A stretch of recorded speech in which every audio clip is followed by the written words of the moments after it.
بحمدہ تعالی و بکرم مصطفیٰ صلی اللہ تعالی علیہ وسلم آج کی اس شب میں قرآن عظیم کے 12 پارے مکمل ہو چکے ہیں۔ اللہ عز و جل بقیہ قرآن عظیم کو صحیح تجوید سے پڑھنے اور آپ سب کو صحیح سماعت کرنے کی توفیق عطا فرمائے۔ آج ہم نے سورہ ہود کی تلاوت کی ہے اور سورہ یوسف کی تلاوت کی ہے۔ سورہ یوسف مکمل نہیں لیکن تھوڑا حصہ اس کا باقی رہ گیا ہے۔ سورہ ہود یہ ایسی سورہ ہے جس کے متعلق نبی پاک صلی اللہ علیہ وسلم نے ارشاد فرمایا، سورہ ہود نے مجھے بوڑھا کر دیا۔ یہ رسول پاک صلی اللہ علیہ وسلم نے فرمایا، یعنی اس کے مفاہیم، اس کے تمام تر معانی اس قدر ہیں کہ آدمی اس میں غور و خوض کرتا رہ جائے، عمر اس کی نکل جائے۔ بہت سارے اہم پیغامات پچھلے انبیاء اکرام علیہ السلام کے متعلق، ان کی امتوں کی نافرمانیاں اور ان پر آئے ہوئے عذابات کا ذکر ہے۔ ساتھ ہی کفار و مشرکین کے لیے وہ چیلنج بھی ہے کہ وہ قرآن کی 10 صورتیں بنا کر کے لا کر کے دکھا دیں۔ یہ تمام چیزیں سورہ ہود کا حصہ ہیں، اور اس میں حضرت لوط علیہ السلام کی قوم پر جو عذاب آیا تھا اس کا بھی ذکر ہے۔ اللہ تعالیٰ فرماتا ہے، فَلَمَّا جَاءَ أَمْرُنَا جَعَلْنَا عَالِيَهَا سَافِلَهَا وَأَمْطَرْنَا عَلَيْهَا حِجَارَةً مِّن سِجِّيلٍ مَّنضُودٍ۔ قوم لوط پر اللہ تعالیٰ نے جو عذاب نازل فرمایا، ارشاد فرماتا ہے ہم نے ان کی زمین کو اوپر والے حصے کو نیچے کر دیا، یعنی اٹھا کر کے پوری بستی کو پٹک دیا گیا تھا۔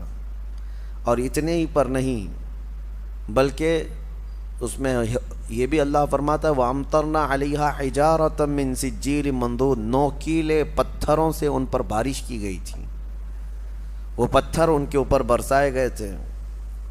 یہ جارڈن کے علاقے میں آج بھی وہ علاقہ موجود ہے، ڈیڈ سی جس کو کہا جاتا ہے، بحر مردار، اس کے قریب قوم لوط آباد تھی، اور ان پر وہاں پر عذاب نازل ہوا تھا نوکیلے پتھروں کا۔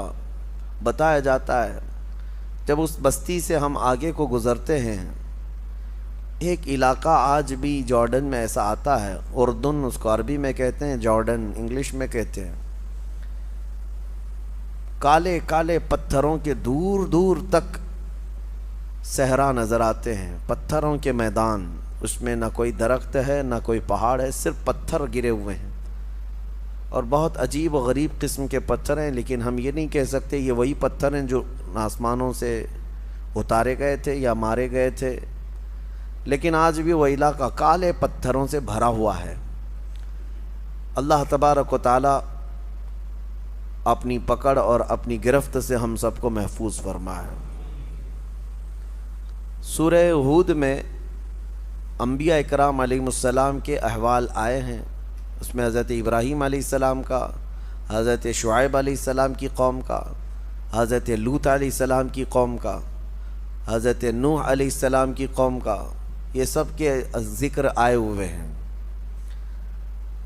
ایک بات یہاں پر ملتی ہے کہ حضرت نوح علیہ السلام کی قوم پر جب عذاب آ رہا تھا، 950 سال تبلیغ فرمائی حضرت نوح علیہ السلام نے، اور ان کی قوم سرکش رہی، اور آپ جب ان کو ڈراتے عذاب الہی سے تو وہ مذاق اڑاتے ہیں۔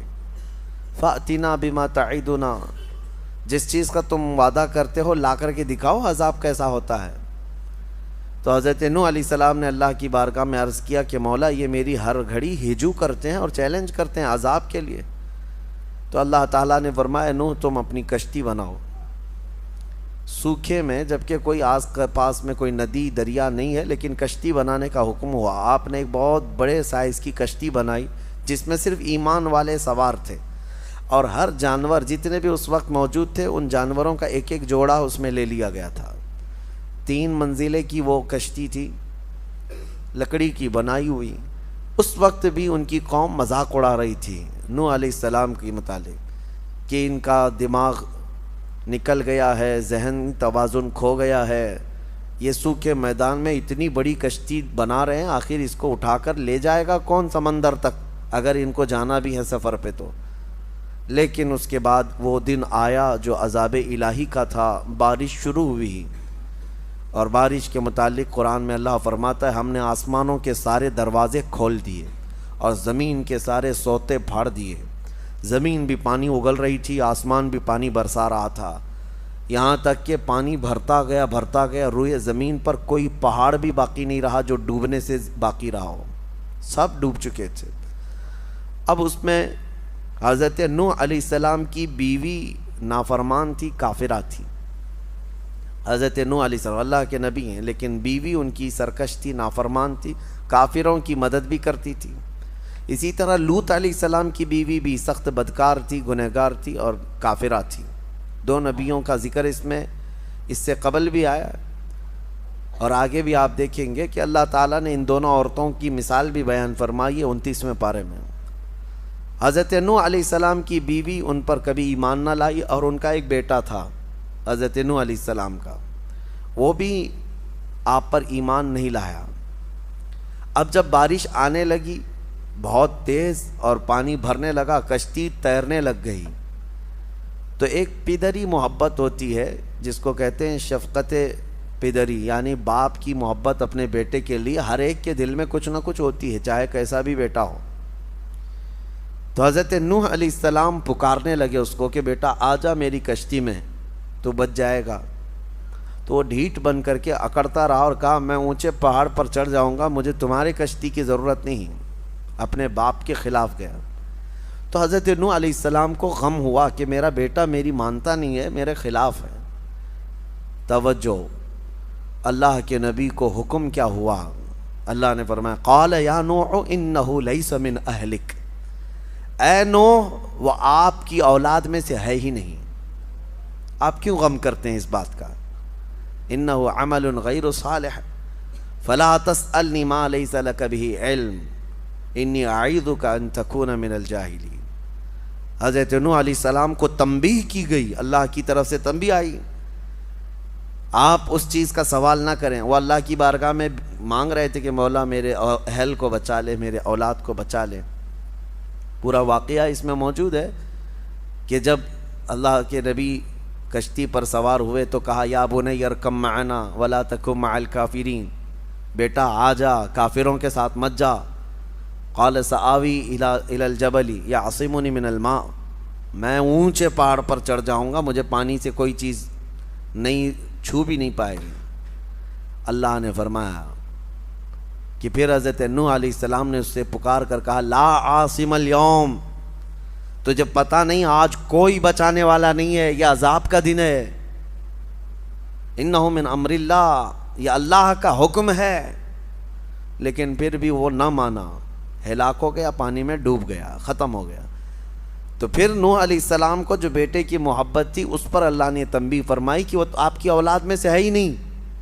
پتہ یہ چلا کہ نبی کا نافرمان ہو تو اولاد میں سے ہو کر بھی وہ نہ کے برابر ہوتا ہے، نہ کے برابر ہے۔ اگر کافر ہے تو اس کا نسب ختم ہو گیا، اس کا نسب ختم ہو گیا۔ ہاں نبی کے اولاد میں سے وہی ہوں گے جو ایمان والے ہوں گے، ایمان والوں کو ہی آل بھی کہا جائے گا، اہل بھی کہا جائے گا، ایمان والے ہوں، ورنہ نسب ختم ہو جاتا ہے۔ عزیزان گرامی، اس میں مثال ایک یہ بھی ہے، اس میں جو ہے بیٹا اگر بدکار اور کافر نکلا تو اس میں باپ کا قصور نہیں ہے۔ حضرت نوح علیہ السلام کی اس میں خطا نہیں، وہ نبی ہیں، وہ اللہ کی مصلحت تھی۔ لیکن بسا اوقات ایسا بھی ہوا ہے کہ حضرت اکرمہ رضی اللہ تعالیٰ عنہ، جانتے ہیں آپ صحابی رسول ہیں، نبی پاک صلی اللہ تعالیٰ علیہ وسلم کے صحابی حضرت اکرمہ، عاشق بھی اور کئی جنگوں میں شرکت بھی فرمائی ہے، لیکن یہ بیٹے کس کے ہیں؟ ابو جہل کے۔ باپ ابو جہل ہے، دشمنی میں مر گیا حضور کے، لیکن بیٹا صحابی رسول ہے، نبی پاک صلی اللہ تعالیٰ علیہ وسلم کے سچے صحابہ میں سے۔ تو یہ جو معاملات ہیں دنیا میں چلتے رہیں گے، کبھی ولی کے پیٹ سے بدکار پیدا ہوا اور کبھی گنہگار کے اولاد میں اللہ صالحین پیدا کرے، یہ اس کی قدرت کاملہ ہے۔ اللہ کریم ہمیں نیک و صالح اولاد عطا فرمائے۔ اور سورہ یوسف کے متعلق قرآن کہتا ہے نحن نقص علیک احسن القصص۔ قرآن میں جو ہے 1/3 حصہ قرآن کا واقعات ہیں پچھلے امتوں کے، 1/3 اس میں پچھلی امتوں کے واقعات، پچھلے نبیوں کے واقعات عبرت کے لیے بتائے جاتے ہیں۔ لیکن ان تمام واقعات میں جتنے بھی قرآن نے بیان کیے، قرآن کہتا ہے سورہ یوسف کے شروع میں اے محبوب ہم آپ کو سب سے بہترین قصہ سناتے ہیں۔ اللہ فرما رہا ہے سب سے بہترین قصہ کس کا؟ یوسف علیہ السلام کا۔ پوری زندگی ہے ان کی اس میں، سورہ یوسف میں، ان کی پیدائش کے وقت سے لے کر، یعنی شروع سے ان کے احوال سے لے کر ان کے اخیر عمر تک کے احوال اس سورہ میں آ گئے ہیں۔ یوسف علیہ السلام بیٹے تھے یعقوب علیہ السلام کی۔ یعقوب علیہ السلام اللہ کے نبی ہیں جن کو اسرائیل کہا گیا ہے، جن کے نام سے آج اسرائیل ملک بھی بنا ہوا ہے۔ اسرائیل ان کا نام ہے، حضرت یعقوب علیہ السلام کا، اور انہی کے بیٹوں کو بنی اسرائیل کہا جاتا ہے۔ یعقوب علیہ السلام کے ٹوٹل 12 بیٹے ہیں، جس میں حضرت یوسف علیہ السلام 11ویں نمبر پر تھے۔ 10 بیٹے اور تھے، 11ویں نمبر پر حضرت یوسف علیہ السلام تھے۔ جب یعقوب علیہ السلام کے 11ویں نمبر پر پیدا ہوئے، ان کا جمال ایسا تھا کہ جو دیکھتا پلکیں جھپکانا بھول جائے۔ خوبصورتی اللہ نے کمال کی دی تھی یوسف علیہ السلام کو بچپن سے۔ اور جب باپ کا چھوٹا بیٹا وہ عزیز بھی ہوتا ہے، عام طور پر فطرت بھی ہے، اور یوسف علیہ السلام اخلاق میں بھی اور صورت میں سیرت میں بہت اعلیٰ تھے، باپ کے بہت قریب رہنے لگے۔ یعقوب علیہ السلام ہمیشہ یوسف علیہ السلام کو لے کر چلتے تھے۔ تو ایک دن یوسف علیہ السلام نے خواب دیکھا، اور وہ خواب سے ہی یہ سورہ شروع ہو رہا ہے۔ میں آپ کو بتاتا ہوں میرے عزیزو، اللہ جس کو سب سے بہترین قصہ کہہ رہا ہے، یہ قصہ اپنے بچوں کو سنانا سب سے بہتر ہے۔ قرآن کا قصہ، قرآن کا واقعہ۔ اور کہاں لوگ آج چور پولیس کی کہانیاں، گڈے گڑیا کی کہانیاں، اور پتہ نہیں جل پری ہور پری کی کہانیاں، جھوٹ پر مبنی کہانیوں سے بچوں کی پرورش میں کچھ فرق نہیں ہے۔ ہاں ان کو سچے واقعات جو انبیاء کرام کے ہیں یہ سنائیں۔ اسلامی تاریخ یہی رہی ہے، سیرت بھی یاد ہو جائے گی، تاریخ بھی یاد ہو جائے گی، اور ایمان بھی پختہ ہو جائے گا۔ ہر باپ اپنے بچوں کو، یا بڑی عمر کے لوگ جو گھروں میں ہیں، وہ جو کہانیاں سنائے کرتے تھے بچوں کو، سب سے بہتر ہے کہ وہ قرآن کے ان واقعات کو سنائیں۔ اللہ جس کو فرما رہا ہے سب سے بہترین قصہ۔ یوسف علیہ السلام بچپن میں خواب دیکھتے ہیں، اور اس خواب کا ذکر اپنے باپ سے کرتے ہیں۔ انی رأیت 11 کوکبا والشمس والقمر رأیتہم لی ساجدین۔ کہتے ہیں اے ابا جان، میں نے رات میں خواب دیکھا ہے کہ 11 ستارے، 11 تارے اور ایک چاند اور ایک سورج مجھے سجدہ کر رہے ہیں۔ کون کہا؟ یوسف علیہ السلام۔ باپ یعقوب علیہ السلام اللہ کے نبی ہیں، جب انہوں نے حضرت یوسف سے بچپن میں ہی یہ خواب سنا تو کہا یا بنی لا تقصص رؤیاک علی اخوتک، بیٹا یہ اپنے بھائیوں کے سامنے مت بولنا اس خواب کو، جو 10 بھائی ہیں تمہارے ان کے سامنے اس خواب کا ذکر مت کرنا، ورنہ وہ کچھ نہ کچھ تمہیں نقصان پہنچا سکتے ہیں۔ بھائیوں میں بھی حسد آتا ہے، ہر زمانے میں رہا ہے۔ تو یوسف علیہ السلام نے بتایا تو نہیں، لیکن حسد آلریڈی ان بھائیوں کے دلوں میں آئے گیا تھا کہ ہمارے باپ سب سے زیادہ اسی کو چاہتے ہیں، یوسف کو چاہتے ہیں۔ یعقوب علیہ السلام اللہ کے نبی صرف ایک چھوٹے سے علاقے میں نہیں، ان کا بڑا مقام تھا، ایک بڑی امت ہے ان کی پیروی کرتی۔ بیت المقدس یعقوب علیہ السلام جہاں آباد رہے، فلسطین جہاں ہے، تو بھائیوں میں یہ حسد رہا کہ یوسف علیہ السلام جو ہے یہی عزیز ہیں، جو کہتے ہیں نا سجادہ نشینی کی جنگ، دوڑ کہ باپ کے بعد میں بیٹھوں گا گدی پہ، باپ کے بعد میں رہوں گا۔ 10 لوگ ایک طرف ہو گئے، یوسف علیہ السلام ایک طرف۔ اب شیطان آیا، ان 10 کو وسوسے ڈالا کہ تم یوسف کا کام تمام کرو ورنہ تمہیں باپ کبھی چاہیں گے بھی نہیں۔ تو انہوں نے یہ کہا کہ کیا کریں، آپس میں بیٹھ کر کے میٹنگ کیا، کہا کہ یوسف کو جو ہے مار ڈالتے ہیں۔ پھر ایک بھائی نے کہا مارو مت، جنگل میں لے جاتے ہیں، کہیں جا کر کسی کنویں میں ڈال کے آ جائیں گے۔ تو بھائیوں نے یہ مشورہ کیا اور اس کے بعد کہا کہ پھر ان کو لے کر کیسے جائیں، ابا تو چھوڑیں گے نہیں ان کو ہمارے ساتھ۔ کہا ہم منا لیں گے۔ آئے یوسف علیہ السلام کے مانگ کے لیے، مطالبے کے لیے حضرت یعقوب علیہ السلام کے پاس۔ سارے 10 آ کر کہتے ہیں ابا جان ہم جانا چاہتے ہیں سیر و تفریح کے لیے، ہم تو جا رہے ہیں، ہمارا چھوٹا بھائی اگر سفر میں نہیں رہے گا تو مزہ نہیں آئے گا، آپ اس کو ہمارے ساتھ بھیجیں۔ ارسلہ معنا غدا یرتع ویلعب، وہ بھی ہمارے ساتھ کھیلے گا، تفریح کرے گا۔ وَإِنَّا لَهُ لَحَافِظُونَ، اور ہم اس کی بہت حفاظت کریں گے۔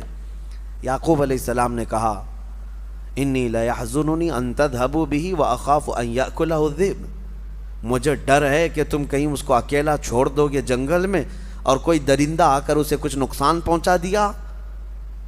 تو بھائیوں نے کہا اگر ایسا ہوا کہ ہم اس کی حفاظت نہیں کریں گے تو پھر ہم پر لعنت ہے، ہم کیسے بھائی ہوں گے، ہم یوسف کی پوری حفاظت کریں گے۔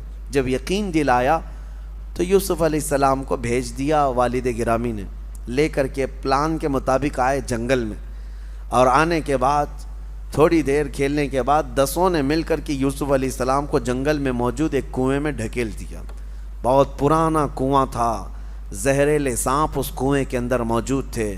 انہوں نے ڈھکیل تو دیا لیکن اللہ کا حکم ہوا کہ فوراً جبرائیل امین آئے، یوسف علیہ السلام کو پکڑ کر کنویں میں ایک جگہ بٹھا دیا، اور جتنے موذی جانور تھے سب کو حکم ہو گیا کہ تمہیں یہ ایذا دینے کے لیے نہیں، یہ اللہ کے نبی ہیں، ان کی حفاظت کرو۔ کوئی ایک سانپ نے بھی ٹچ نہیں کیا۔ ہاں، موذی جانور اللہ کے نبیوں کو ایذا نہیں دیتے۔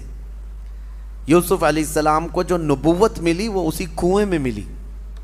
چھوٹی عمر میں جن لوگوں کو نبوت دی گئی ہے وہ 3 نبیوں کا ذکر آتا ہے۔ ایک حضرت یوسف علیہ السلام جو کنویں میں ان کو نبوت ملی، دوسرے حضرت یحییٰ علیہ السلام بچپن میں ہی، اور تیسرے عیسیٰ علیہ السلام پیدا ہوتے ہی نبی بن کر کے آئے۔ یعنی یہ ظاہری دنیا میں جو کم عمر میں جن کی نبوت ہوئی، ورنہ نبوت کے متعلق میرے آقا صلی اللہ علیہ وسلم سے پہلے کسی کی نبوت نہیں۔ وہ اس وقت بھی نبی تھے جب آدم علیہ السلام پیدا بھی نہیں ہوئے تھے۔ اب کنویں میں ڈھکیل دیا، واپس آ کر کے جنگل میں پلان کرنے لگ گئے کہ اب کیا کریں گے۔ تو انہوں نے ایک بھیڑیے کو پکڑ کر کے اس کو کاٹ دیا، کاٹ کر اس کا خون، یوسف علیہ السلام کا جبہ نکال کر اس کو خون لگا دیا جگہ جگہ۔ یوسف علیہ السلام کو دھکیلنے سے پہلے ان کا جبہ اتار لیا ہوگا، اس کو خون لگا دیا، اور اس کے بعد رات کو روتے دھوتے اپنے گھر آئے اپنے باپ کے پاس۔ وَجَاءُوا عَلَىٰ قَمِيصِهِ بِدَمٍ كَذِبٍ، جھوٹے خون کے ساتھ آئے باپ کے پاس اور پھر رونے لگے۔ قالوا یا ابانا انا ذهبنا ونستبق وتركنا يوسف عند متاعنا فاكله الذئب، ابا جان ہم کھیل رہے تھے، ہمارے سامان کے پاس یوسف کو بٹھائے تھے ہم، اور ہم کھیل میں مصروف تھے، اچانک ایک بھیڑیا آیا اور یوسف کو کھا گیا، لے چلا گیا۔ آپ کو یقین نہیں آئے گا، وما انت بمؤمن لنا، آپ ہم پر یقین نہیں کریں گے، ہمیں پتہ ہے، لیکن دیکھیے یہ ہم جبہ لے آئے ہیں۔ وجاءوا علی قمیصہ بدم کذب، یہ خون لگا ہوا ان کا قمیص ہے یوسف علیہ السلام۔ تو حضرت یعقوب علیہ السلام کہنے لگے مجھے پہلے سے معلوم تھا کہ اس طرح کا حادثہ ہو جائے گا، واللہ المستعان، اب اللہ ہی مددگار ہے، فصبر جمیل، صبر سب سے بہتر ہے۔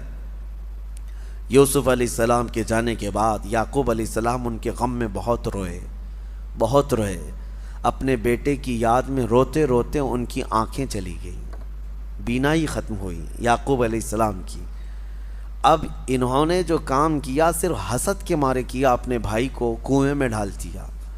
یاد رکھیں میرے آقا صلی اللہ علیہ وسلم کی حدیث ہے، من حفر لاخیہ حفر اللہ لہ، جو اپنے بھائی کے لیے کنواں کھودتا ہے اللہ اس کے لیے کنواں کھودتا ہے۔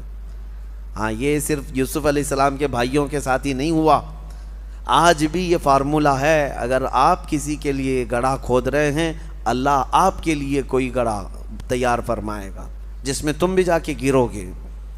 کسی مسلمان کو پھنسانے کی کوشش کرنا یہ گڑھا کھودنا ہے، کسی مسلمان کو کہیں گرانے کی کوشش کرنا یہ اس کے لیے گڑھا کھودنے کی طرح ہے۔ یہ فارمولہ آج بھی چلے گا اور قیامت تک چلے گا کہ جو اپنے بھائی کے لیے گڑھا کھودتا ہے اللہ اس کے لیے گڑھا تیار فرماتا ہے۔ اب یہ آئے حضرت یعقوب علیہ السلام نے یہ کام کس کے لیے کیے تھے؟ کس لیے کیے تھے کہ یوسف ہٹ جائے گا تو ہم باپ کے قریب ہو جائیں گے۔ الٹا ہو گیا، یعقوب علیہ السلام نے ان 10 کو دور کر دیا، کہا کہ تم میرے قریب بھی مت آنا آج کے بعد۔ کام کس کے لیے کیے تھے؟ قریب ہونے کے لیے، لیکن یہ چال الٹی پڑ گئی۔ یعقوب علیہ السلام ہمیشہ کے لیے ان کو دور کر دیے، تم دور ہو جاؤ سب کے سب۔ اب یہ معاملہ چلتا رہا۔ اب قرآن میں اللہ فرماتا ہے ایک قافلہ گزر رہا تھا اس جنگل سے، اس قافلے نے وہاں پڑاؤ کیا تھا۔ قافلہ یہ مصر جا رہا تھا، قافلے میں سے کسی نے پانی لانے کے لیے کنواں تلاشا اور کنواں قریب میں تھا، ڈول ڈالا تو ڈول ڈالتے ہی حضرت یوسف علیہ السلام اس ڈول کو پکڑ کر کے اوپر آ گئے، کنویں کے اوپر آ گئے۔ اللہ تعالیٰ جس کو جہاں چاہے محفوظ رکھے، جہاں چاہے لے جائے۔ میں آپ کو یوسف علیہ السلام کا یہ واقعہ بتاتا ہوں، ان کا سفر دیکھیں کہاں سے شروع ہوا، کہاں سے شروع ہوا۔ حاسدین کے شکار ہوتے رہے لیکن سفر بڑا لمبا ہے یوسف علیہ السلام کا۔ اس کے بعد اس قافلے والوں نے جب دیکھا حسین و جمیل خوبصورت بچہ ہمارے پاس آیا ہے تو لے کر کے قافلے کے امیر کے پاس لائے، کہا کہ یہ تو فرشتہ معلوم ہوتا ہے۔ ظاہر سی بات ہے وہ حسن و جمال ان کا ایسا تھا کہ کوئی انسان ان کی طرح دکھتا نہیں تھا، بہت حسین و جمیل۔ کہا یہ فرشتہ معلوم ہوتا ہے۔ قافلے والوں نے ساتھ لے لیا اور جب وہ راستے سے چلتے تو جہاں سے چلتے لوگ ان کو دیکھنے کے لیے بھیڑ لگاتے۔ جب مصر پہنچے تو قافلے کے امیر نے یہ سوچا کہ مفت میں کیوں دکھاؤں، پیسے لے کر کے دکھاؤں گا۔ اس نے ریٹ لگایا، روزانہ جس کو بھی دیکھنا ہے یوسف کو 1 درہم دے گا اور دیکھ کر کے جائے۔ دوپہر کے بعد 10 درہم لینے لگا، شام کے بعد 100 درہم لینے لگا۔ کمایا، خوب کمایا، کس کو؟ صرف حضرت یوسف علیہ السلام کو دکھا کر۔ مصر کے بازار میں یوسف علیہ السلام کا حسن دیکھنے کے لیے لوگوں کی بھیڑ تھی۔ جب خبر پھیل گئی بڑے بڑے امیر بھی وہاں آئے۔ اب لوگوں میں دوسرے دن ان کے بیچنے کی بات شروع ہو گئی، بولی لگا دیا اس نے قافلے کے امیر نے کہ جس کو خریدنا ہے میرے پاس سے اس کو خریدے۔ بڑے بڑے پیسے والے یہ چاہتے تھے کہ یہ خرید کر کے اس نوجوان کو ہم اپنے پاس رکھ لیں۔ اور عزیز مصر، اس وقت جو مصر کا حاکم تھا اس کو عزیز مصر کہا جاتا ہے، اس کی بیوی زلیخا، تاریخ میں ان کا نام موجود ہے، عزیز مصر کی بیوی زلیخا، یہ دیکھتے ہی اس قدر فدا ہو گئی کہ یہ نوجوان کو لے کر کے چلیں۔ عزیز مصر نے بہت بڑی قیمت دے کر کے یوسف علیہ السلام کو خرید لیا اپنی بیوی کی وجہ سے، لے کر کے آیا اپنے گھر پر رکھا۔ یوسف علیہ السلام کا سفر دیکھیں کہاں سے شروع ہوا ہے، ان کے گھر سے، ان کے باپ کے گھر سے، ان کے بھائیوں کے حسد کے شکار ہوئے ہیں اور قافلے وہاں جا کر کے کنویں میں گرا دیے گئے، کنویں سے نکالے گئے، قافلے کے ہاں چڑھ گئے، قافلے میں آئے بازار میں بک گئے، بازار سے آئے عزیز مصر کے گھر میں پہنچ گئے۔ عزیز مصر کے گھر میں آئے تو ایک بات پھیل گئی شہر میں کہ زلیخا جو ہے ایک نوجوان کی عاشق ہو گئی ہے، فدا ہو گئی۔ یہ باتیں عورتوں میں بہت پھیلنے لگیں تو زلیخا نے کیا کیا کہ ان عورتوں نے دیکھا نہیں یوسف کو، اس لیے اس طرح کی باتیں بنا رہی ہیں۔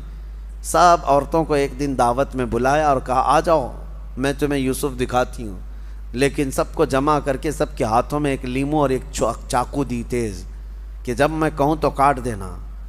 تو پھر سب عورتوں کے ہاتھ میں، جب اس شہر کی سب رئیس عورتیں بیٹھی تھیں، حضرت یوسف علیہ السلام کو اچھے لباس کے ساتھ سجا کر کے زلیخا لے آتی ہے، عورتیں انہیں دیکھنے میں مصروف ہیں۔ حکم ہوا زلیخا کا کہ لیمو کاٹ دیں، عورتیں دیکھتے دیکھتے ایسی ماہ ہو گئی کہ ان کے ہاتھوں سے لیمو گر گیا اور چاروں انگلیاں کٹ گئیں، تیز چاقو تھی، سب کی انگلیاں کٹ گئی۔ پتہ یہ چلا کہ انسان کبھی اتنا مدہوش ہوتا ہے کہ اس کو کٹنے کا احساس نہیں ہوتا۔